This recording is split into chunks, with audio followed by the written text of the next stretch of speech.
Vi har om potensregneregler og brøkregneregler. Jeg har udvalgt nogle enkelte potensregneregler og nogle enkelte brøkregneregler. Den første er, når man skal dividere to til en brøk, en tal med hinanden, og de begge to har eksponenter p og q. Så er reglen, at man bare skal trække de to eksponenter fra hinanden.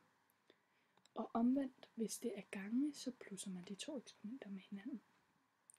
Så her, der har vi et eksempel, a i femte divideret med a i tredje. Den er så lige med a i femte minus 3, og det er lige med a i anden.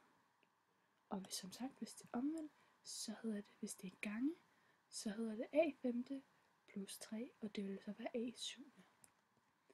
Så har vi nummer 2 hernede, som vi har q kvadratrod af a i p'ene. Og hvis man har sådan en, så er regnereglen, at man siger a, og så p divideret i q'ene. Det vil sige, at man trækker de to eksponenter fra hinanden.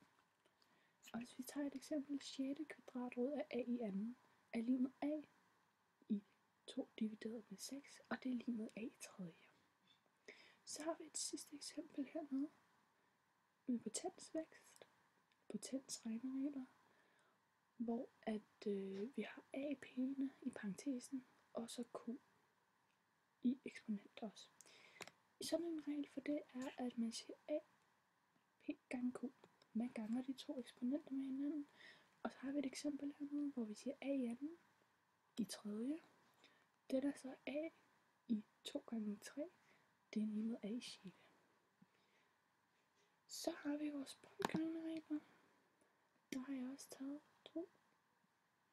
Den første, det er, når man skal gange et helt tal med en brøk. Det vil sige a gange b i c'ene, a gange b i c. Så for man skal regne den ud, så regner man faktisk bare med, at man ganger tælleren og beholder nævneren. Så man ganger tallet op i tælleren, ligesom her, a gange b, og det er c.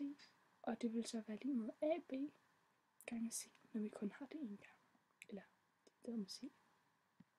Så har vi et eksempel hernede, hvor det er 2 gange 3 syvendedel. Det er så lige med 2 gange 3 syvendedel, hvilket er lige med 6 syvendedel.